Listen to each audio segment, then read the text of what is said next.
penasihat DKM Al-Barokah Bapak Haji Kasum, Bapak Haji Dami Sanusi, dan para pengurus yang lainnya.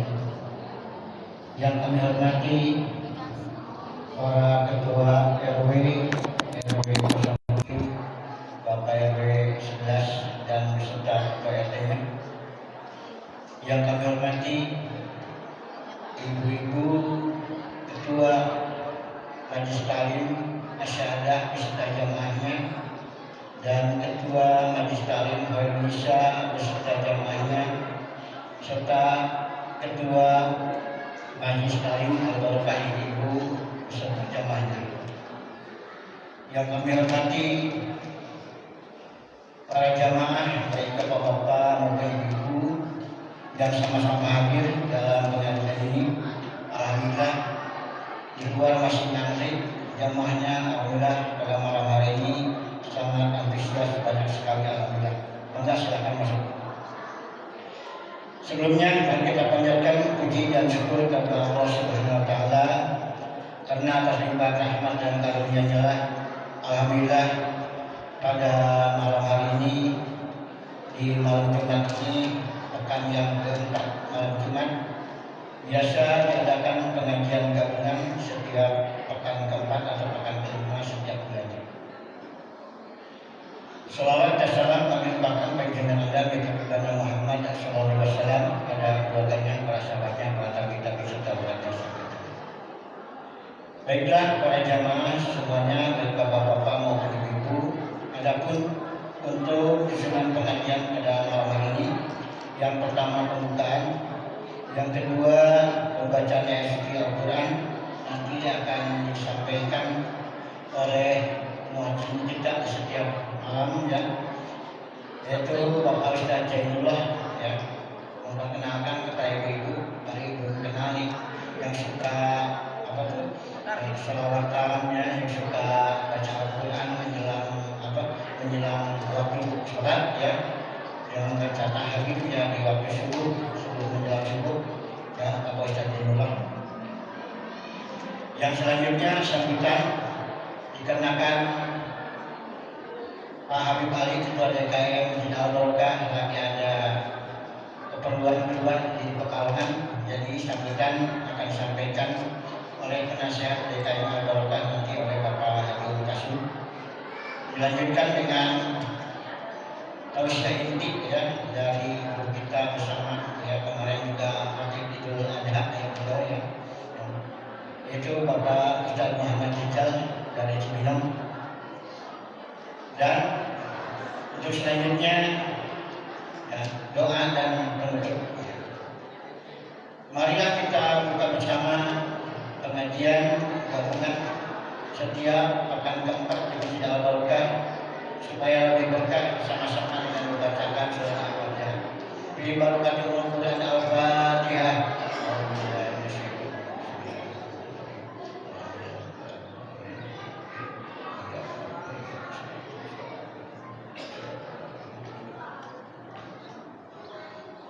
Terima kasih. Kita teruskan acara yang kedua, yaitu pembacaan ayat suci Al-Quran yang akan disampaikan oleh Bapak Ustaz Jainullah. Dengan segala hormat kepada Ustaz Jainullah, kami silakan.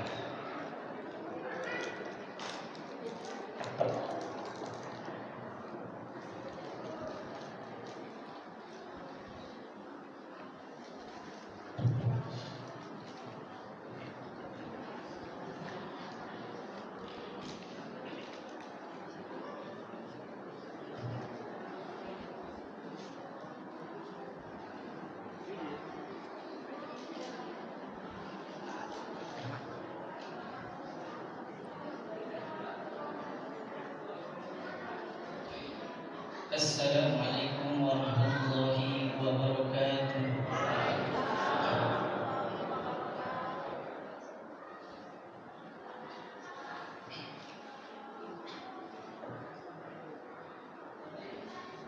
A'udzu billahi minasy syaithanir rajim.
Assalamualaikum warahmatullahi wabarakatuh.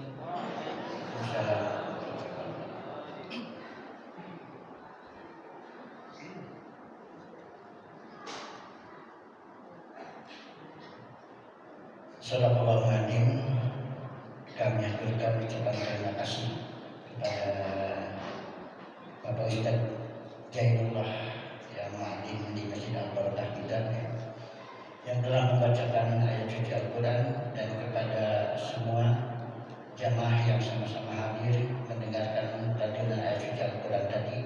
Mudah-mudahan Allah memberikan pahala buat kita dan keberkahannya buat kita semua. Kita teruskan untuk acara yang ketiga. Sambutan akan disampaikan oleh penasehat DKM Al-Barakah dengan segala hormat kepada Bapak Haji Kasum, kami persilakan.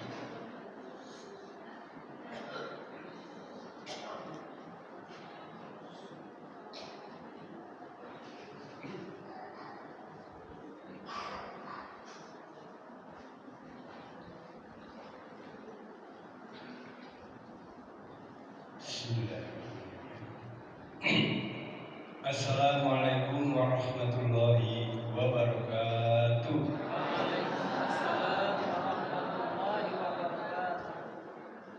Alhamdulillahirabbil alamin, wassalatu wassalamu ala asyrofil anbiya'i wal mursalin sayyidina Muhammadin wa ala alihi washabihi ajmain. Rabbi shrah li sadri wa yassir li amri wahlul 'uqdatam min lisani yafqahu qawli. Amal ba'd. Yang kami hormati Kang Rijal, Ustadz yang pernah datang pada saat kurban Idul Adha. Ibu-ibu pasti nggak tahu karena di belakang nggak lihat. Dan sekarang ini ya, Kang Rijal ini baru nikah. Jadi anak bungsu katanya baru nikah.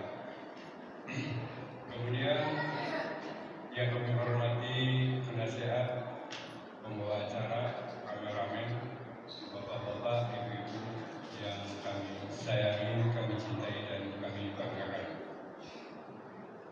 Alhamdulillah hari ini mungkin karena bawaan Kang Ustadz Rija, bapak-bapaknya agak banyak, ibu-ibunya banyak sekali, gitu kan. Karena yang tampil Ustadz, bukan saja. Bapak-bapak, tadinya saya sudah menyarankan ke DKM kalau ada pengajian gabungan, pintu kiri dan kanan habis isya ditutup, jadi nggak pada kabur.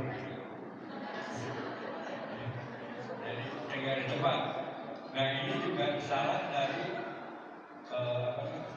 mohon maaf ya, kekeliruan dari seksi dakwah ini. Hanya mengumumkan bahwa nanti malam ada pengajian gabungan, gitu. Tapi tidak diajak bapak-bapak nanti setelah sholat isya tinggal di tempat untuk mengikuti pengajian. Nah, itu dari kali ya. Jadi untuk mengikuti pengajian, kunci akan ditutup kiri kanan. Ibu-ibu masuk dari belakang, jadi nggak bisa keluar. Bapaknya. Bukan maksa ya, tapi menghimbau. Baiklah, ibu-ibu, saya nggak lama. Ini karena saya diketawain terus sama Ustadz lain. Kalau ngobrol, kalau tuh serius, kita main-main kan. Serius, yuk. Semua pembicaraan kita serius. Walaupun isinya agak ini gitu. Ya, jadi ibu dengan pengajian bulanan ini karena manfaatnya apa dalam pengajian ini sebenarnya apa yang akan disampaikan kita cerna, kita terima, kemudian bagaimana kita mengamalkannya. Itu maksudnya, bukan datang ke sini untuk ya silaturahmi juga ya, silaturahmi ya, kemudian sama-sama mendengarkan apa isi dari ceramah. Jangan melihat siapa yang menyampaikan, tapi terimalah apa yang disampaikannya, sehingga menjadi dorongan untuk kita beramal kebaikan menuju akhirat nanti. Mungkin itu saja yang dapat kami sampaikan. Mudah-mudahan nanti apa yang disampaikan bisa dicerna oleh ibu. Jangan sampai pulang dari sini ditanya tadi naon, tadi apa yang dibicarakan sama Pak Ustadz, tinggi enggak ya? Nah, itu jangan boleh ya. Jadi harus tahu bahwa poin-poinnya dicatat ya, dicatat dalam pikiran. Karena dulu Rasulullah juga menyampaikan firman-firman dari Allah itu disampaikan secara lisan, baru ditulis gitu. Udah pasti dalam lisannya baru dituliskan. Nah, kemudian yang terakhir nih, ibu-ibu jangan merasa terganggu nggak pada saat jam 3:30. Bismillahirrahmanirrahim. Alhamdulillahirabbil alamin. Alhamdulillahilladzi ahyana ba'da wa amatana ilaihi nusyur. Ya. Terganggu nggak ibu? Alhamdulillah. Itu justru kenikmatan itu. Karena apa? Justru begitu kita buka mata yang didengar itu, gitu kan. Jadi kita ya sekalian kita berdoa, alhamdulillah ya. Jadi itulah tadi yang membacakan ayat suci Al-Quran, itulah tadi yang suka ngaji bangun pagi, doa bangun pagi, kemudian ada tajin, ya, kemudian ada sholawatnya, kemudian adzan. Jadi dia tidak berhenti tuh. Makanya pagi-pagi makannya banyak dia. Ya, terima kasih pada Ustadz Jainullah. Namanya Jainullah ya, panggilannya Jain. Jainullah. Baik, itu saja yang saya sampaikan. Nanti bagaimana yang akan saya sampaikan oleh Ustadz supaya ibu-ibu nanti dites di belakang, ada yang tes. Bu, tadi apa yang disampaikan oleh Pak Ustadz? Ya, demikian. Terima kasih atas perhatiannya. Wabillahi taufiq wal hidayah. Wassalamualaikum warahmatullahi wabarakatuh.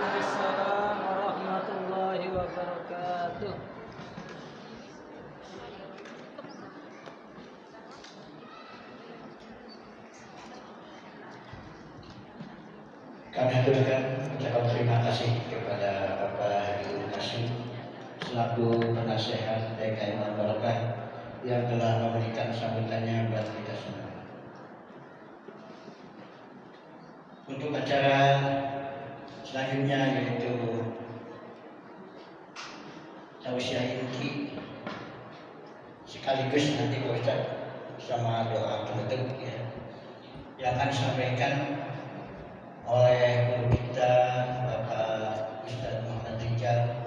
Sebenarnya beliau sering kesini kalau ibu sekalian. Sering mengisi Ramadan di acara PHPI juga gitu sudah sini juga. Alhamdulillah beliau sudah kesini sudah. Mungkin sudah banyak yang kenal karena sudah banyak yang misi. Dengan segala hormat kepada guru kita Bapak Ustaz Muhammad Rijal kami silakan.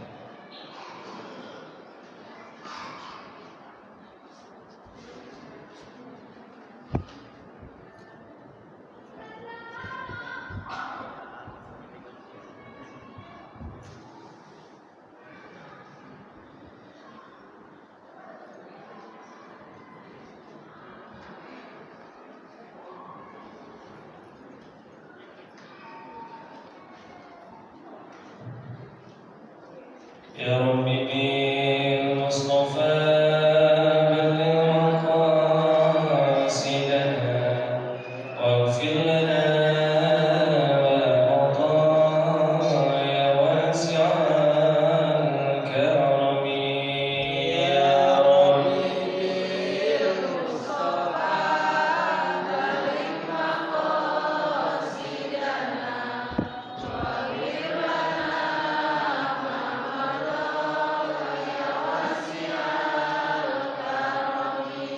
والحبيب الذي ترجى شفاعته لكل هاول من الأهوال منتهم يا رب نبينا الأمير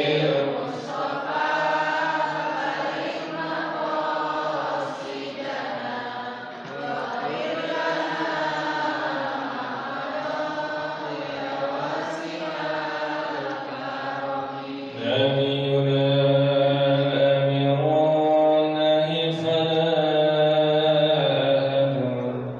أبر في كون الله منه ولا أمين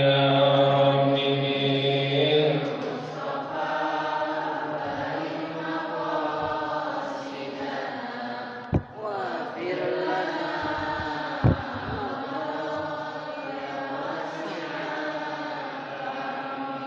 اللهم صل وسلم وبارك على بسم الله الرحمن الرحيم نويت تعلما وتعليما وتذكرا وتذكرا والنفع والانتفاء والإفادة والاستفادة والحث على التمسك بكتاب الله وسنة رسوله صلى الله عليه وسلم والدلالة على الهدى والدلالة على الخير لابتغاء مرضاته وقربه وثوابه وحسن الخاتمة وصلاح العاقبة ربي زدني علما وارزقني فهما ربي اشرح لي صدري ويسر لي أمري واحلل عقدة من لساني يفقه قولي لا حول ولا قوة إلا بالله العلي العظيم.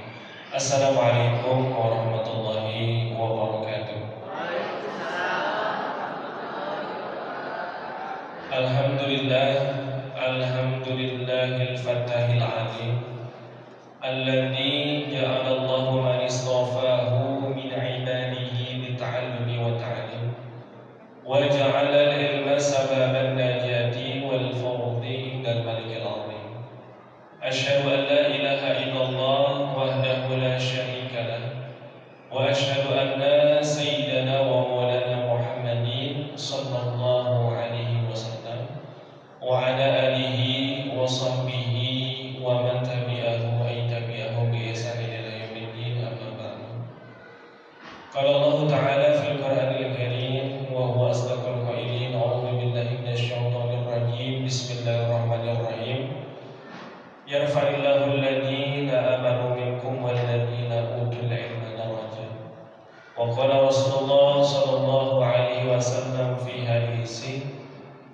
Thalabul ilmi fariidatun 'ala kulli muslimin wal muslimah.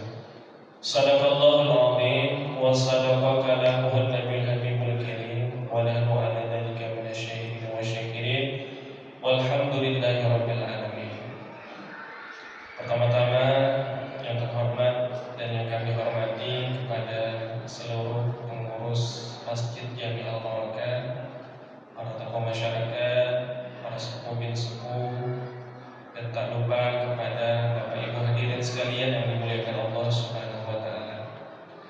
Pertama-tama tentunya marilah kita panjatkan puja, puji serta rasa syukur kita kepada Allah Subhanahu wa taala bahwa pada malam hari ini Allah masih memberikan kita nikmat dan karunia-Nya sehingga kita semua bisa bertemu, berkumpul, bersilaturahmi dan juga bermuajahah di masjid yang kita cintai ini dalam rangka memperkaya hasanah Islamiyah kita. Salawat dan salam semoga senantiasa selalu terlimpah curahkan kepada Nabi akhir zaman, yakni baginda Nabi kita Muhammad sallallahu alaihi wasallam, juga terlimpah kepada keluarganya, para sahabatnya, para penerus dakwahnya, dan mudah-mudahan sampai kepada umatnya, khususnya kita yang hadir saat ini, dan umumnya kepada seluruh umatnya Nabi Muhammad SAW yang senantiasa cinta untuk mengamalkan ajaran dan sunnah-sunnahnya. Amin ya Allah ya Rabbal Alamin. Tadinya saya mau memperkenalkan diri sendiri, tapi kebetulan sudah ada yang menyampaikan Bapak Haji, maka saya tidak perlu memperkenalkan diri lagi. Ya, kita langsung lagi apa gimana Bapak Ibu? Insya Allah. Jadi Bapak Ibu sekalian, hari ini kita adalah orang yang sangat beruntung. Kenapa? Karena kita banyak sekali mendapatkan kemuliaan pada hari ini. Yang pertama, kita berada di malam mulia, malam Jumat. Yang kedua, kita berada di bulan yang mulia. Yang ketiga, aktivitasnya juga mulia. Yang keempat, tempatnya juga mulia. Malam mulia yakni malam Jumat. Kata Nabi, malam Jumat itu namanya Sayyidul Ayyam. Apa Bu? Bukan ayam ya, tapi ayam. Kalau ayam kita sering makan bubur ayam, ya kan? Ya. Tapi Sayyidul Ayyam, apa artinya? Penghulu atau rajanya para hari. Kenapa hari Jumat itu disebut Sayyidul Ayyam? Di dalam kitab Taqiyul Kaum itu dijelaskan bahwa li'anna fihi khamsu risalin, karena di dalamnya itu terdapat 5 kejadian yang tidak pernah terjadi pada hari-hari yang lain. Yang pertama, pada hari Jumat Allah ciptakan Nabi Adam. Jadi kalau ibu-ibu mau tahu kapan Nabi Adam itu diciptakan, hari Jumat. Ya. Yang kedua, pada hari Jumat juga Nabi Adam dikeluarkan dari surga ke bumi. Kalau di dalam kitab Qissasul Anbiya itu dijelaskan ketika Nabi Adam itu dikeluarkan dari surga ke bumi, Nabi Adam itu ditaruhnya di India, lebih tepatnya di bawah kaki gunung Himalaya. Istrinya Siti Hawa di Jeddah, Iblis di Basrah. Yang ketiga, pada hari Jumat juga Nabi Adam wafat. Lahirnya hari Jumat, Nabi Adam tidak dilahirkan, diciptakannya pada hari Jumat, wafatnya hari Jumat. Kalau Nabi Muhammad lahirnya hari Senin, wafatnya hari Senin. Yang keempat, karena pada hari Jumat ini ada waktu mustajabah, yang mana ketika kita berdoa di hari Jumat, insya Allah langsung diijabah sama Allah. Yang terpenting selama dalam doanya tidak meminta dosa dan kematian. Makanya para ulama berijtihad. Salah satunya Imam Jalaluddin As-Suyuti, beliau pernah mengatakan bahwa waktu mustajabah itu di hari Jumat terletak antara dua khutbahnya Imam Jumat, khatib Jumat. Ada pula yang mengatakan bahwa waktu mustajabah di hari Jumat itu terletak pada bainal asar wal maghrib, sebagaimana hadis Nabi, sa'atun akhiru sa'atin, di akhir-akhir hari Jumat, ma muslimin, tidak ada seorang muslim yang berdoa pada hari itu dan waktu itu illa stujibalahu, melainkan doanya dikabulkan oleh Allah Subhanahu wa ta'ala. Ini kayaknya belum minum, saya minum dulu deh biar gak melepotan.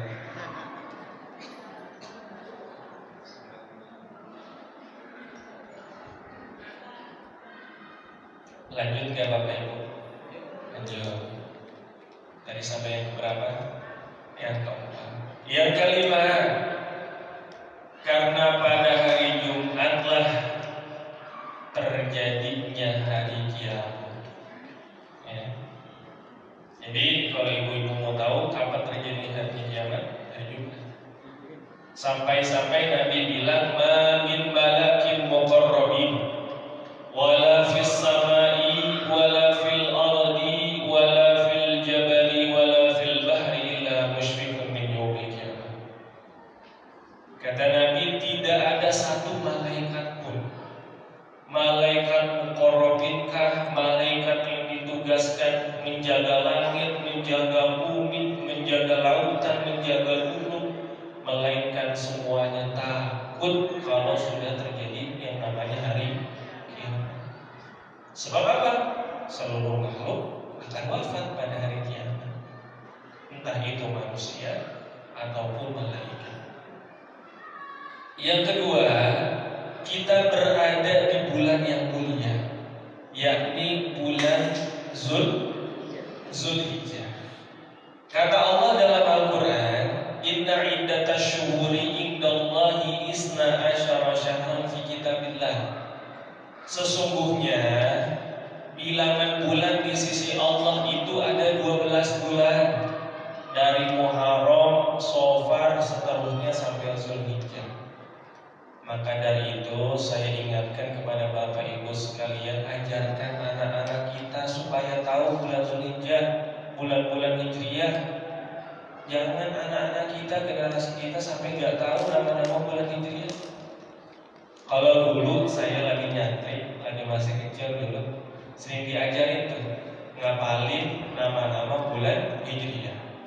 Muharram, Safar, Rabiul Awal, Rabiul Akhir, Jumada Ula, Jumada Akhir, Rajab, Sya'ban, Ramadan, Syawal, Zulqa'dah, Zulhijjah. Harus apa? Ibu-ibunya apa nggak ini? Gimana mengajarin anaknya? Emaknya nggak apa? Ya. Nah, kata Allah, dari 12 bulan itu ada 4 bulan haram, 4 bulan mulia. Salasun mutawalliyatun wa wahidun mutafarriqatun. 3 bulan saling berdempetan, 1 bulan terpisah. Kira-kira apa, Bu? Zulqa'dah, Zulhijjah, Muharram, Rajab. Alhamdulillah, apa ibu-ibunya, Pak? Ya. Lalu kemudian kita juga sedang melaksanakan salah satu aktivitas yang mulia, yakni thalabul ilmi. Saking mulianya para malaikat senang, Bu. Ya, senang malaikat sama orang yang namanya menuntut ilmu. Saya teringat akan sebuah hadis yang mungkin sudah sangat hafal, ya, yang sama-sama telah tadi Bapak Ibu dengarkan.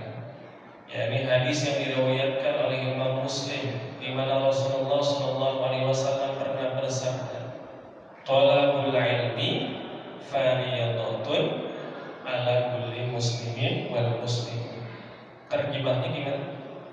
Menuntut ilmu itu wajib bagi muslim dan muslim. Terjemahnya. Ya.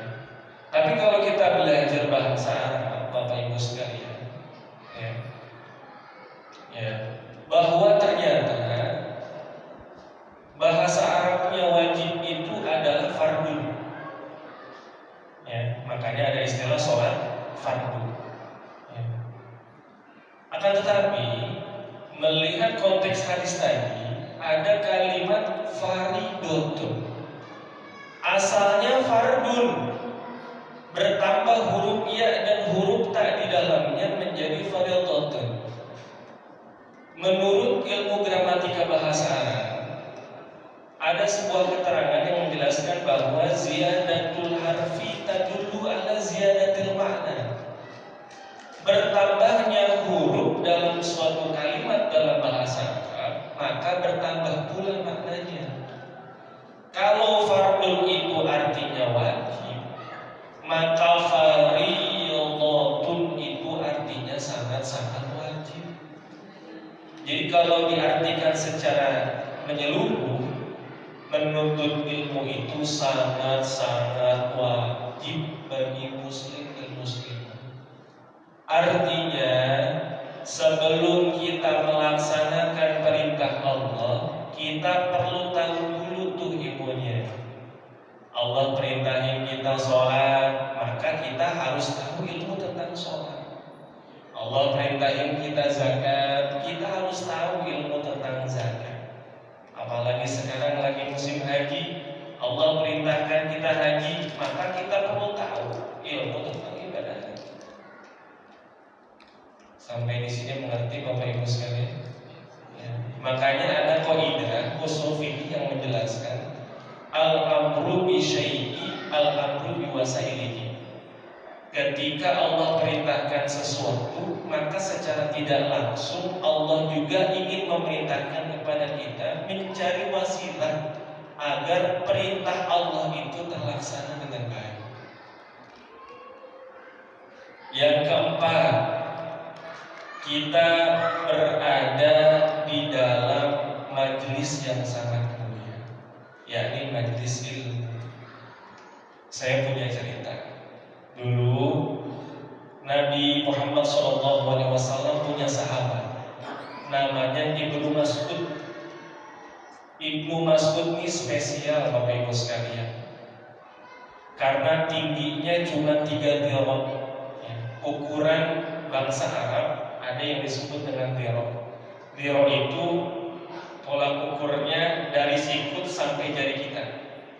Kebayang kalau 3 dirham tingginya berapa tuh?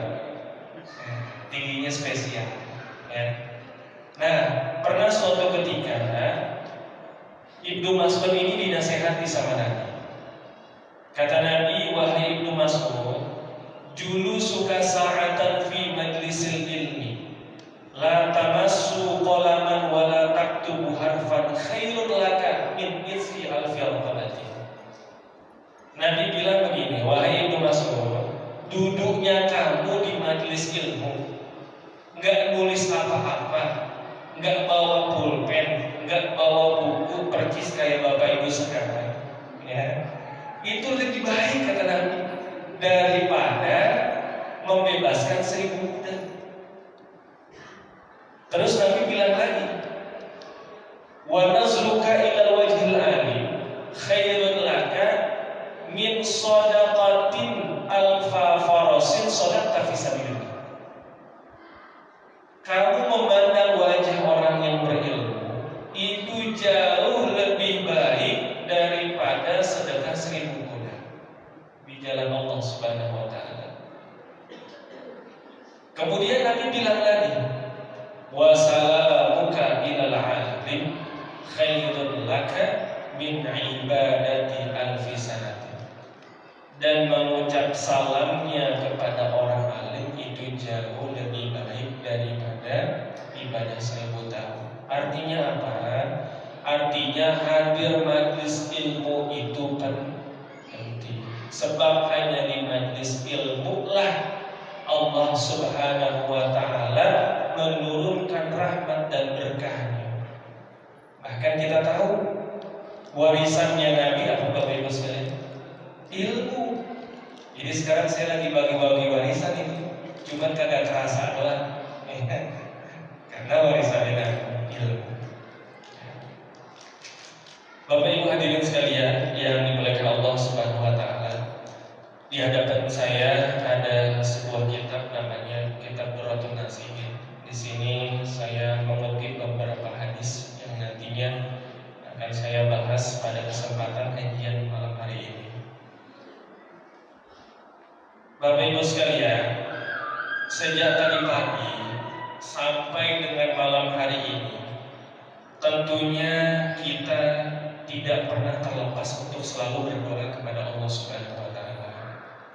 Dan dari sekian banyak doa-doa kita, tanpa kita sadari ada permintaan kita, yakni minta agar Allah senantiasa merahmati kita.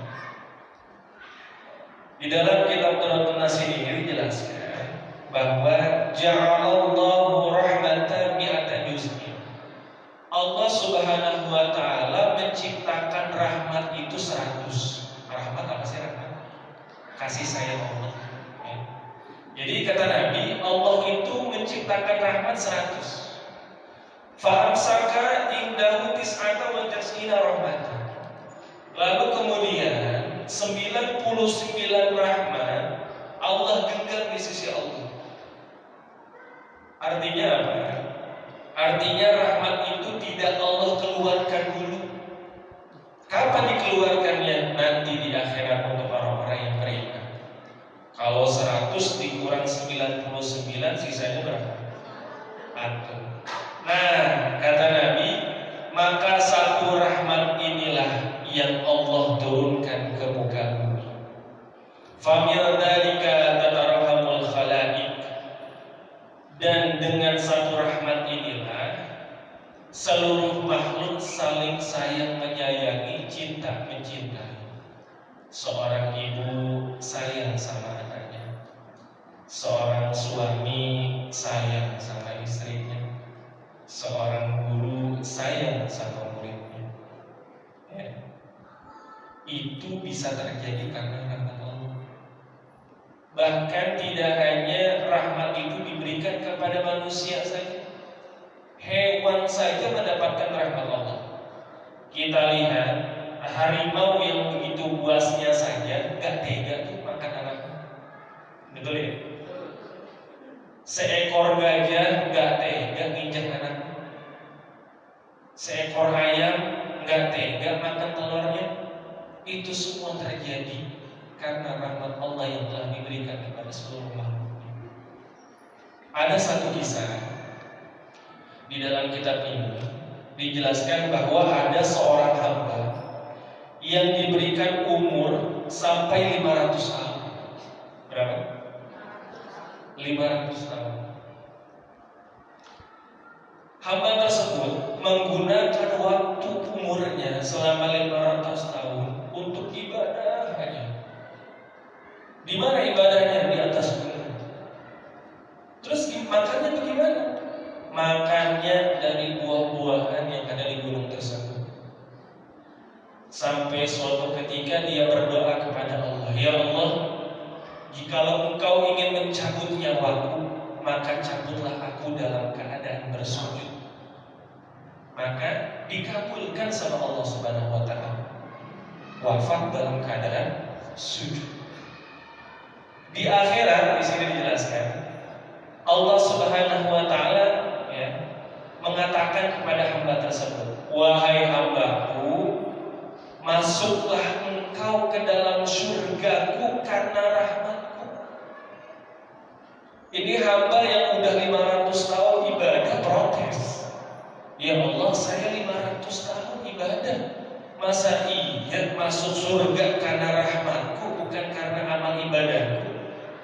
Akhirnya Allah tanya, emang yang kasih umur 500 tahun siapa? Engkau ya Allah. Emang yang ngasih kesehatan supaya engkau bisa ibadah terus menerus siapa? Engkau ya Allah. Emang yang ngasih makan siapa? Engkau ya Allah. Ya. Wafat dalam keadaan sujud yang ngabulin siapa? Engkau ya Allah. Itu semua karena rahmat-Mu. Sekarang kamu mau minta masuk surga karena amalmu yang gak bisa. Ya. Subhanallah. Bahkan dalam riwayat lain dikisahkan bahwa ada seorang hamba umurnya sangat 80 tahun digunain buat ibadah. Ketika di hari kiamat protes kepada Allah, kenapa ya Allah saya masuk surga karena rahmat-Mu bukan karena ibadahku. Ibadahku cuma 80 tahun, kamu mau masuk surga cuma 80 tahun, sisanya di neraka, ya kan? 80 tahun yang dibalasnya 80 tahun, mau nggak? Nggak mau, ya udah masuk surga karena rahmat. Subhanallah. Jadi pelajaran yang kita bisa ambil bahwa amal ibadah yang kita laksanakan saat ini merupakan bukti syukur kita sama Allah. Jangan amal ibadah kita ini dijadikan sebagai bahan pembuktian bahwa kita termasuk orang yang menjamin dan mendapatkan jaminan bisa masuk surganya Allah. Apalagi ketika kita sudah mulai sombong dengan amal kita, hati-hati Bapak Ibu sekalian. Ya. Makanya dalam Islam ada kajian tentang akhlak. Ada yang namanya riya, ada yang namanya sum'ah. Apa bedanya? Kalau riya menunjukkan kesolehan amal kita. Kalau sum'ah membicarakan kesolehan amal kita. Pulang dari pengajian, alhamdulillah hari ini adem pengajiannya. Hati-hati, itu sum'ah namanya. Atau pagi-pagi update status, alhamdulillah nikmatnya tahajudku tadi malam, masya Allah. Nggak boleh diumbar ibadah kita, itu sum'ah namanya Bapak Ibu sekalian. Ya. Jadi kembali lagi Bapak Ibu sekalian, pada dasarnya kita semua hidup di dunia ataupun di akhirat tidak akan pernah selamat, tidak akan pernah bahagia kalau bukan karena rahmat Allah Subhanahu wa Ta'ala. Maka setiap hari kita minta rahmat Allah dalam hidup kita. Yang jadi pertanyaan, kapan kita minta rahmat Allah? Maka jawabannya, kita minta rahmat Allah sedikit-dikitnya, sekurang-kurangnya 3 kali. Yang pertama, ketika kita mengucap salam dengan saudara kita. Assalamualaikum warahmatullahi wabarakatuh. Jawabnya apa? Waalaikumsalam warahmatullahi wabarakatuh. Sebab dalam kalimat salam ada 3 doa dari kita untuk saudara kita, sehingga saudara kita yang mendengar wajib menjawabnya. Assalamualaikum, keselamatan atas kalian. Warahmatullah, semoga rahmat Allah selalu mengalir untuk kalian. Wabarakatuh, dan berkah Allah ada untuk kalian. Maka dijawab waalaikumsalam warahmatullahi wabarakatuh. Ya. Bahkan di dalam kitab Risalatul Mu'awadah dijelaskan kalau bisa, ya, ketika kita bertemu dengan orang baik yang kita kenal ataupun yang tidak kita kenal, selama kita yakin bahwa dia adalah seorang muslim, maka kita duluan untuk mengucap salam. Ya. Bisa nggak kira-kira? Assalamualaikum, assalamualaikum. Ya. Sekalipun orang yang kita ucapkan salam tidak menjawab salam kita, nggak apa-apa. Yang penting kita doain dia supaya nanti yang jawab malaikat buat kita salam. Terus gimana Ustaz? Kalau seandainya kita masuk ke suatu tempat yang orangnya nggak ada, perlu nggak kita mengucap salam? Maka jawabannya perlu, tapi kalimatnya yang berbeda. Assalamualaikum wa ala ibadillahi sholihin. Subuh-subuh buka pintu masjid, Assalamualaikum wa ala ibadillahi sholihin. Buka kunci rumah karena kebetulan nggak ada orang di dalam, Assalamualaikum wa ala ibadillahi sholihin. Penting Bapak Ibu mengucap salam. Ya. apalagi zaman sekarang ya, kalimat salam semakin lama semakin bergeser, terutama di kalangan anak muda ya, betul ya. Udah sekarang udah macam-macam lah kalimat sapaan, hello bro ya, segala macam lah ya, hello coy Masya Allah ya. Kita ajarkan anak-anak kita untuk selalu mengucap salam, dan salamnya harus benar, ajarin dari kecil. Jangan mikum, melikum, jangan. Assalamualaikum, ajarin yang benar ya. Ayo nak mikum, jangan. Assalamualaikum ya. Seperti itu. Tapi memang ada ya, 3 keadaan di mana kita tidak boleh menjawab salam. Yang pertama, ketika sholat boleh jawab salam. Assalamualaikum warahmatullahi wabarakatuh. Assalamualaikum warahmatullahi wabarakatuh. Jangan, nggak boleh, haram ya. Yang kedua, lagi di dalam toilet nggak boleh. Yang ketiga, di kuburan. Masuk kubur, mau ziarah, assalamualaikum, dalam kubur jawab waalaikumsalam. Agak jadi ziarahnya. Tuh yang pertama ya, kita biasanya minta rahmat Allah itu diantaranya adalah ketika mengucap salam. Yang kedua ya, kita mengucap salam, kita meminta rahmat Allah Subhanahu wa taala ketika dalam sholat kita. Lebih tepatnya ketika kita duduk di antara 2 sujud.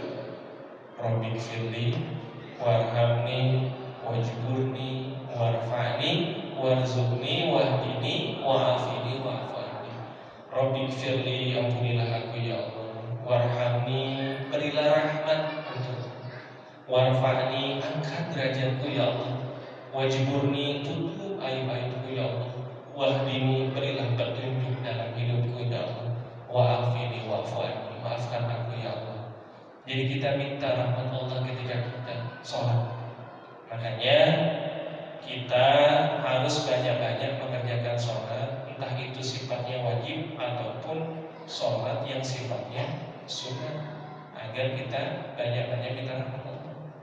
Sholat sunnah, qobliyah, ba'diyah, sholat tahajud, sholat apa lagi? Duha, sholat fajar dan seterusnya. Dan yang ketiga, kita biasanya minta rahmat Allah Subhanahu wa taala tatkala kita mendengar atau melihat ada saudara kita yang meninggal. Caranya bagaimana? Dengan melaksanakan sholat jenazah. Bu, saya mau tanya, sholat jenazah berapa rakaat? Sholat jenazah berapa rakaat? Alhamdulillah, ternyata nggak bisa dibohongi. Sholat jenazah ada 4 takbir.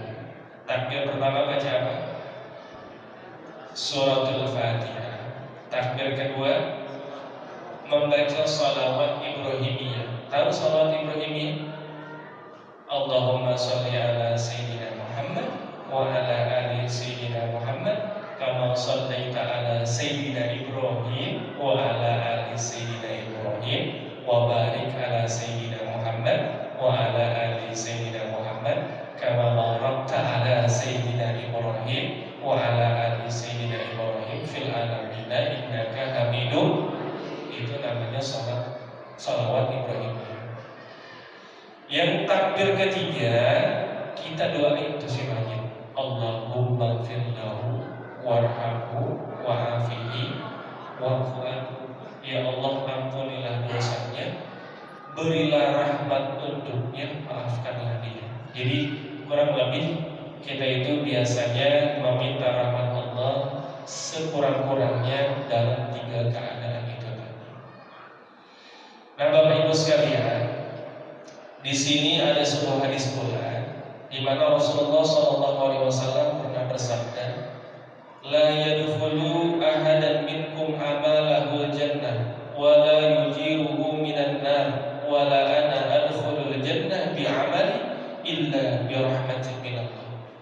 Kata Nabi, tidak ada satupun di antara kita yang masuk surga itu karena amalnya. tapi karena rahmat Allah. Kemudian ada sahabat yang bertanya, "Ya Rasulullah, engkau bagaimana?" Kata Nabi, "Wala ana adkhulul jannah bi'amali illa bi rahmatin minallah." Begitu pula aku tidak akan masuk surga karena amalku, tapi karena rahmat Allah. Mungkin ada sebuah pertanyaan dalam diri kita, kalau seandainya masuk surga itu karena rahmat Allah, lalu kenapa kita harus sholat? Kenapa kita harus puasa, baca Quran, zakat, dan seterusnya? Maka jawabannya adalah karena masuk surga itu dengan rahmat Allah, maka kita harus mencari rahmat Allah. Salah satu upaya mendapatkan rahmat Allah yang menjalankan perintah Allah, ya sholat, ya puasa, ya baca Quran, seperti itu. Nah, maka pada hari ini saya akan memberikan informasi bahwa ternyata di dalam Al-Quran ada beberapa amaliyah-amaliyah yang jika kita lakukan, insya Allah kita akan mendapatkan rahmat Allah. Yang pertama adalah amal yang bisa mendatangkan rahmat Allah Subhanahu wa taala adalah memperbanyak melakukan kebaikan. Kata Allah dalam Al-Qur'an surat Al-A'raf ayat 67, "Innallaha qaribun, inna rahmatallahi qaribun minal muhsinin." Sesungguhnya rahmat Allah itu dekat dengan orang-orang yang mau berbuat baik. Maka kebaikan yang kita lakukan, entah itu kecil ataupun besar, kita yakin Allah pasti tahu. Kebaikan yang kita lakukan dilihat orang atau tidak, Allah pasti lihat. Maka ketika saat kita melakukan kebaikan, kita landasi ikhlas semata-mata karena Allah Subhanahu wa ta'ala. Tapi fakta di lapangan, seringkali kita hanya berbuat baik dengan orang yang baik sama kita. Tetangga kasih makanan, kita kasih lagi makanan. Saudara kita ngasih duit, ngasih pakaian, kita kasih lagi duit dan pakaian. Tapi ketika kita berbuat baik sama orang yang ngambek sama kita, sama orang yang mutusin silaturahmi sama kita, sama orang yang benci dengan kita, roman-romannya sulit. Betul nggak? Padahal Nabi ngasih tahu sama kita, ittaqillaha haitsu ma kunta wa asbi'is sayyi'atal hasanata tambuha wa khaliqin nasa bi khuluqin hasan. Bertakwalah kalian dimanapun kalian berada, dan iringilah setiap keburukan itu dengan kebaikan. Niscaya kebaikan itu akan menghapus segala keburukan. Artinya apa? Kita diperintahkan oleh Nabi untuk banyak berbuat baik sekalipun dengan orang yang tidak suka dengan kita. Ketika kita lakukan itu continue, maka insya Allah ya, ketidaksenangan orang tersebut semakin hari semakin hilang akibat kebaikan kita. Emang Nabi pernah contohin, Pak? Pernah. Dulu Nabi Muhammad SAW punya tetangga nenek-nenek tua. Setiap Nabi mau ke masjid, Nabi dilempari kotoran sama nenek-nenek tua tersebut. Sampai singkat cerita, nenek-nenek ini sakit. Bapak Ibu tahu siapa yang pertama kali jenguk? Rasulullah SAW. Nenek itu nanya, kenapa engkau jenguk saya sedangkan saya adalah orang yang selalu membenci kamu? Saya kangen. Dilemparin sama nenek, terenyuh Pak. Hati si nenek, ya Allah, hatinya dari apa ya kira-kira ya? Dari emas atau perak? Masya Allah.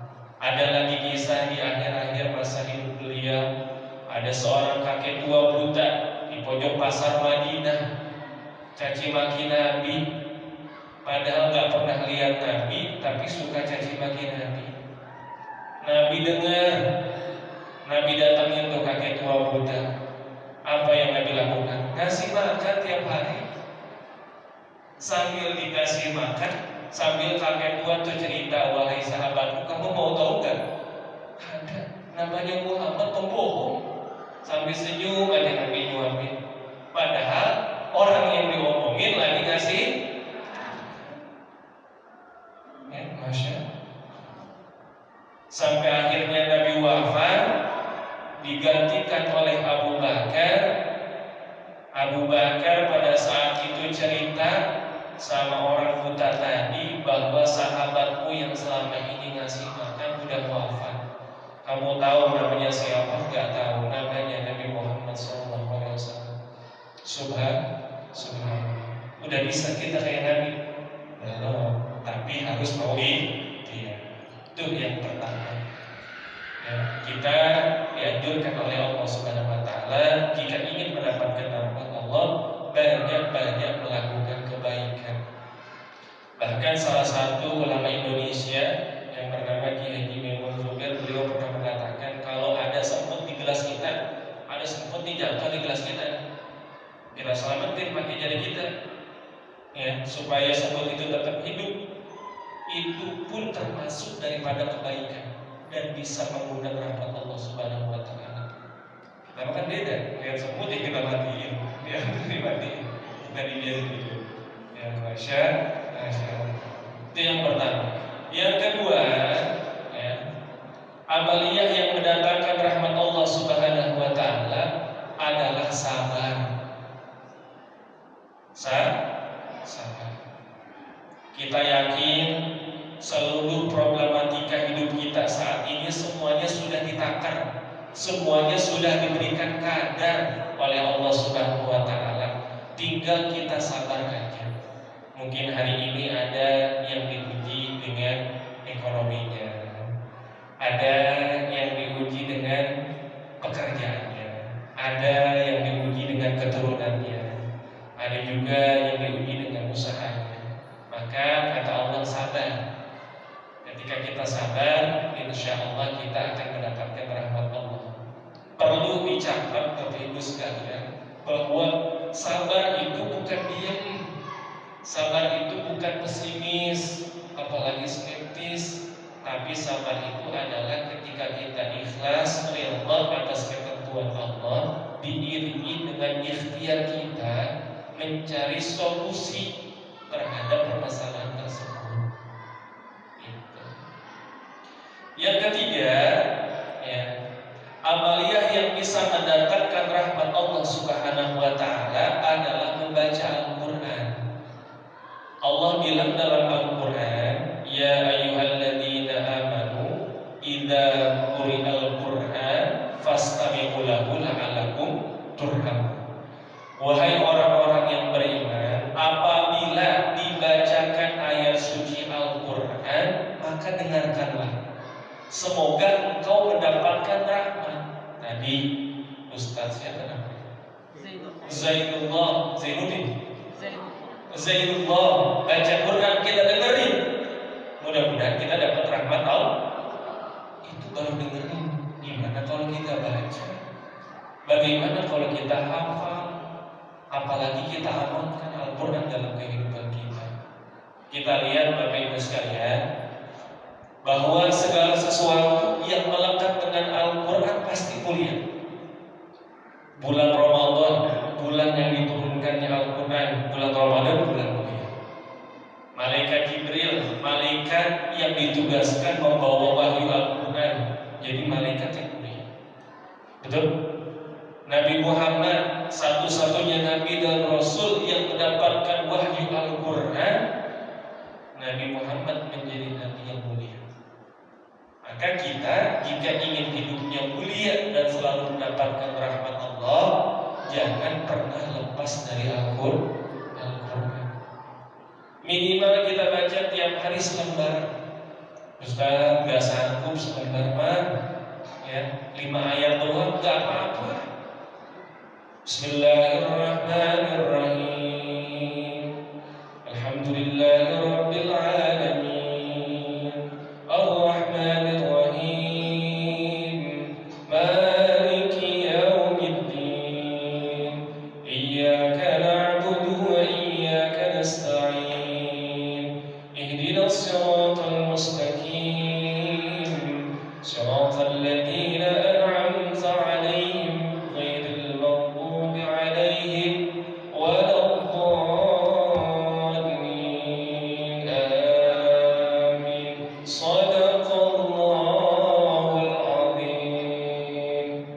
baca lagi. Bismillahirrahmanirrahim. Alif Lam Mim. Dzalikal kitabu la raiba fihi hudan lil muttaqin alladzina yu'minuna bil ghaibi wa yuqimuna as-salata wa mimma razaqnahum shadaqallahul adzim. Boleh nggak? Boleh. Yang penting kita sedikit-sedikit baca. Ustaz, saya mah udah gak bisa baca Quran, kesel lagi mudanya gak baca Quran. Dengerin Al-Quran, setel MP3 di rumah kita. Ya, ini mah jangan nyetel dangdut aja. Ya, DJ aja disetel-setel, jangan. Ya, minimal kita nyetel Al-Quran di rumah kita. Ya, kata Nabi, janganlah kalian buat rumah kalian itu seperti kuburan, karena di dalamnya tidak dibacakan dengan suci Al-Quran. Ya. Maka mulai dari hari ini yuk kita niatin untuk bisa istiqamah belajar membaca Al-Quran. Dan yang terakhir, Bapak Ibu sekalian, amaliyah yang bisa mendatangkan rahmat Allah Subhanahu wa taala adalah sholat berjamaah. Kenapa sholat berjamaah bisa mendatangkan rahmat Allah? Satu, ya, ketika kita masuk ke dalam masjid saja kita sudah minta doa sama Allah. Allahumma ftahli abwaba rahmatika. Ya Allah, bukakan bagiku pintu-pintu rahmat. Belum lagi sholatnya, Masya Allah. Ya. Jadi Bapak Ibu sekalian, ya, apa yang saya sampaikan pada hari ini, bahwa rahmat Allah itu sangatlah luas. Rahmat Allah bisa kita raih dengan amal-amal sholat kita. Orang yang sangat beruntung, orang yang sangat bahagia, orang yang paling selamat adalah orang yang mampu meraih rahmat Allah dengan amal ibadahnya. Maka mudah-mudahan seluruh amal ibadah yang kita lakukan, baik itu sholatnya, puasanya, infak sedekahnya, baca Qur'annya, itu bisa menjadi wasilah agar kita bisa meraih rahmat Allah Subhanahu wa ta'ala, dan kita tergolong orang-orang yang mendapatkan rahmatnya. Mudah-mudahan apa yang saya sampaikan bermanfaat dan barokah untuk Bapak Ibu sekalian. Kalau seandainya ada kebaikan yang Ibu Bapak yang dapatkan dari tausiah saya, itu semata-mata datangnya dari Allah Subhanahu wa taala. Kalau seandainya ada kekeliruan dan kesalahan dalam penyampaian tausiah saya, maka itu timbul dari kebodohan saya pribadi. Kita tutup dengan membaca kifaratul majlis. Subhanakallahumma wa bihamdika asyhadu an la ilaha illa anta astaghfiruka wa atubu ilaik.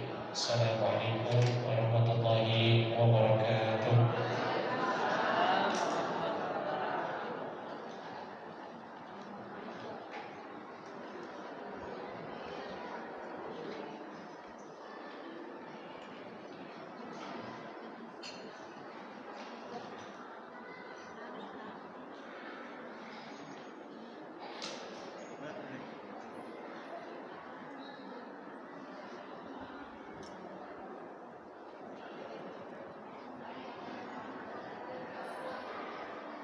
Kami haturkan ucapan terima kasih kepada guru kita Ustaz Muhammad Rijal yang telah memberikan ilmunya yang sangat dalam buat kita sebagai bekal kita, sebagai amalan kita. Mudah-mudahan apa yang disampaikan Pak Ustaz tadi kita bisa mengamalkan, ya, karena itu sangat penting di kehidupan kita ini. Alhamdulillah, kita tutup pengajian ini dengan pembacaan istighfar, hamdalah, dan doa kifaratul. Astagfirullahaladzim, alhamdulillahirabbil alamin, subhanakallahumma wa bihamdika asyhadu an la ilaha illa anta astaghfiruka wa atubu ilaik. Assalamualaikum warahmatullahi wabarakatuh. Maka ibu-ibu dulu yang keluar lewat pintu depan, nanti bapak-bapak bisa keluar lewat pintu samping.